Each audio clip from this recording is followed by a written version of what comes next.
You have $1,000. Picture it. 10 crisp $100 bills folded into your pocket. It feels like the same amount of money no matter where you stand, but it isn't.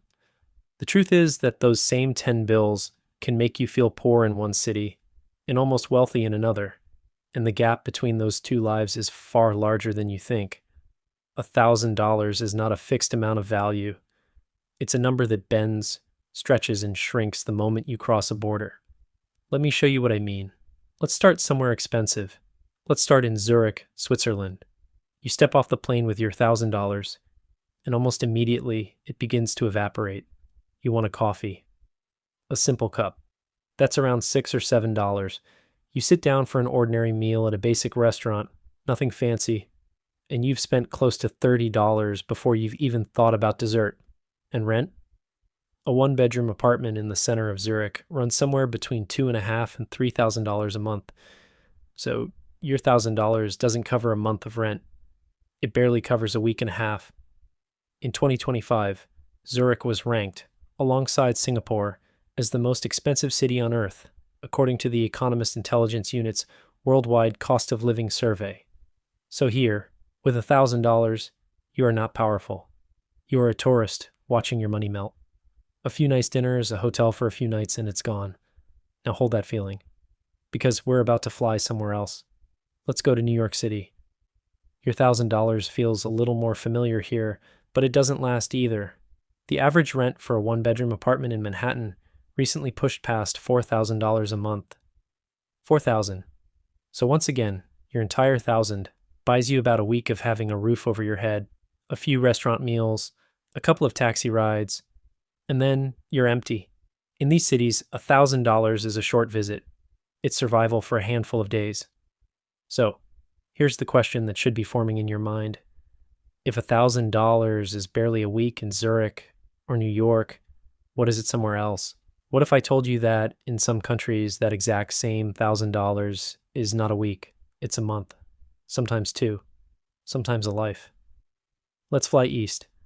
We land in India, and almost the moment you arrive, your $1,000 transforms. It doesn't shrink anymore. It grows. A budget meal here can cost you around $2. A real meal. Rice, lentils, vegetables, bread, hot and fresh. In Zurich, $2 wouldn't even buy you half a coffee. Here, it's lunch. For a single person living carefully, the entire monthly cost of life in India, including rent, can come in around $300. Read that again. $300 for an entire month. Housing, food, transport, the basics of a life. So your $1,000? That's not a week anymore. That could be 3 months of living. The very same 10 bills that vanished in 9 days in Zurich could carry you through an entire season in India. Have you ever felt your money suddenly become more powerful just by moving it? That's what crossing this border does. Let's keep going. Let's head to Vietnam. Picture a small plastic stool on a busy street corner in Hanoi. Steam rising from a pot of noodles. You and a friend sit down and order a full meal. Bowls of pho, fresh herbs, meat, and a couple of cold draft beers. The bill for both of you? Often less than $5. Many people live comfortably in Vietnam on somewhere between $500 and $1,000 a month, covering rent, food, and a real social life. So your $1,000 here isn't survival. It's a genuinely good month. An apartment, street food every day, motorbike rides through the city, money left over. The same $1,000. A completely different life. Now let's go to Thailand. You sit down at a roadside stall and order a spicy green papaya salad. Fresh, sharp, packed with chili and lime.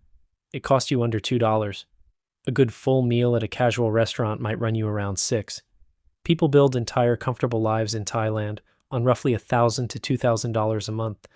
So your single $1,000 here stretches into weeks of warm weather, good food, and a roof over your head. Are you starting to see it? The money in your pocket never changed, only the ground beneath your feet did. Let's make one more stop on this side of the world. Egypt. In Egypt, a person can live comfortably on less than $430 a month. A one-bedroom apartment in Cairo can rent for around $200. So your $1,000 here could stretch to 2 months of life. Or more. 2 months, for what bought you 9 days in Switzerland. So now you've seen it with your own eyes. The same $1,000 is a week in Zurich, in a season in India, a handful of dinners in New York, and 2 months of life in Cairo.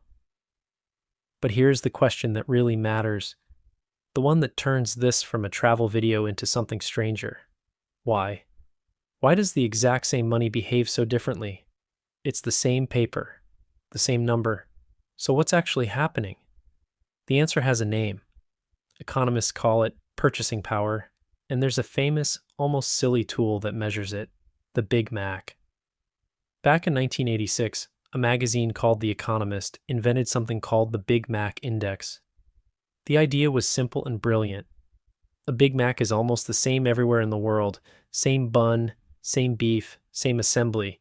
So if you compare the price of a Big Mac across countries, you get a rough, honest picture of how much money is really worth on the ground. And the numbers are striking. In the United States, a Big Mac costs around $5.79. In India, the equivalent burger costs about $2.60. In Vietnam, just over $3. In Indonesia, around $2.50, one of the cheapest on earth. So the same burger, the same handful of ingredients, costs less than half in one country what it costs in another. And that tells you something deep. The dollar isn't worth the same everywhere. Not even close. But why? Why is a burger or a meal or an apartment so much cheaper in one place? It comes down to a few simple things. The first is labor. In a wealthy country, the person making your coffee has to be paid a wealthy country wage. That wage is baked into the price of everything they touch.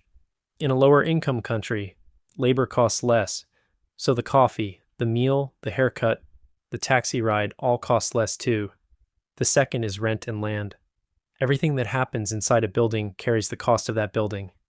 In Zurich, where land is astronomically expensive, every restaurant has to charge enough to pay its sky-high rent.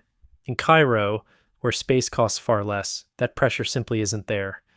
And the third is imports. Things that are made locally are cheap.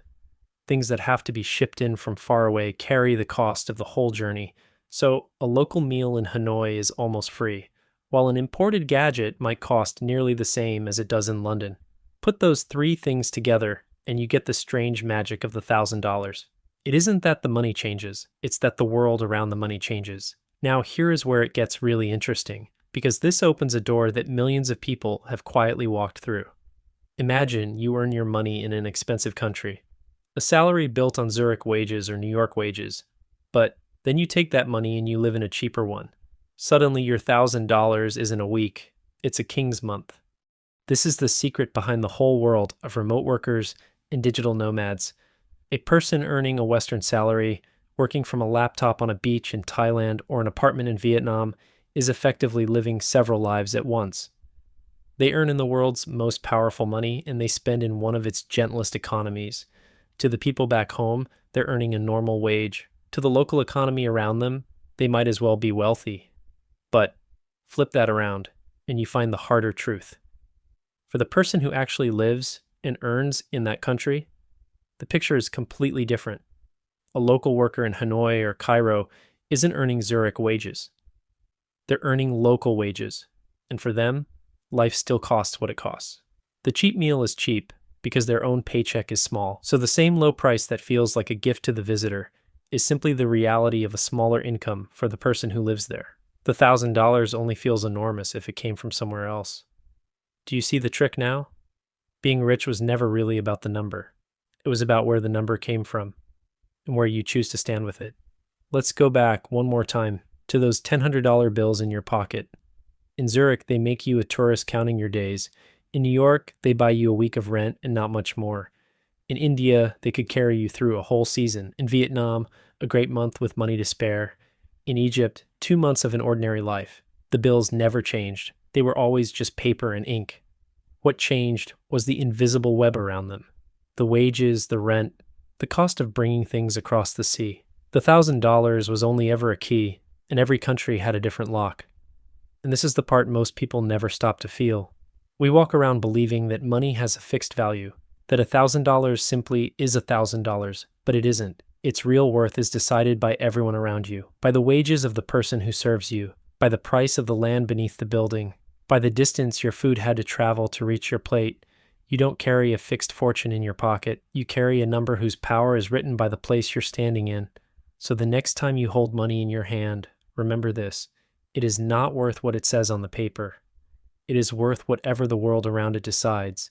You have $1,000, but what you really have is not an amount. It's a question. And the answer changes every single time you cross a line on a map.